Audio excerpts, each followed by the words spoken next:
Rachel Palmen and I work at the Open University of Catalonia in the Gender and ICT Research Programme, as well as at NOTUS Applied Social Research on different European projects looking at gender equality and integrating the gender dimension into research. I'll speak a little bit about Spain, and then I'll speak as well about the European Union in general. So in Spain we've got a really good, well-developed legislative framework for effective equality between women and men. It's often held up as one of the best legal frameworks promoting gender equality at the European level. And this has really pushed forward the gender equality within science institutions and higher education institutions.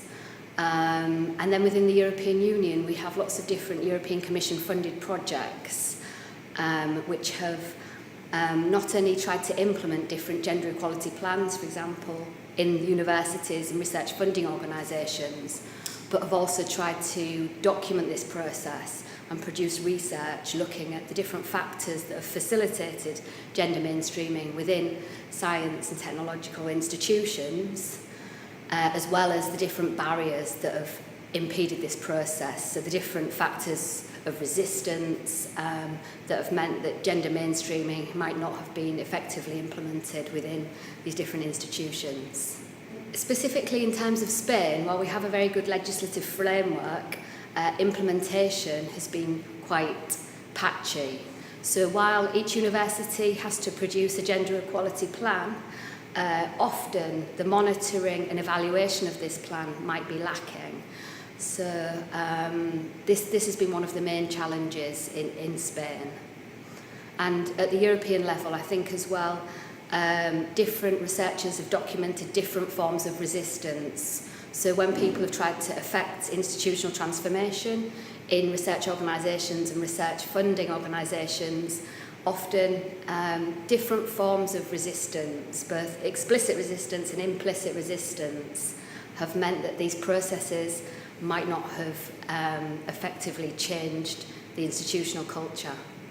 In terms of the European level, we would hope that this process of trying to implement institutional transformation and the documentation of this, so the research that's been produced by the European Commission funded projects, we would hope that this would be able to identify some of the areas where future work needs to be concentrated. So an optimistic perspective might say that we would be able to identify exactly the problems people have found trying to affect institutional transformation, and that they would be able to intervene in these areas. But as we know, for many, many years we've been trying to, different programmes and initiatives have been implemented, and the situation remains very, very difficult to tackle and change. So the pessimistic approach would say maybe there won't be much change. But hopefully this research that's being done into these processes of change will lead to either a greater identification of where these processes of change have been held up, and where we can really more efficiently tackle the problems of gender bias within academia and innovation.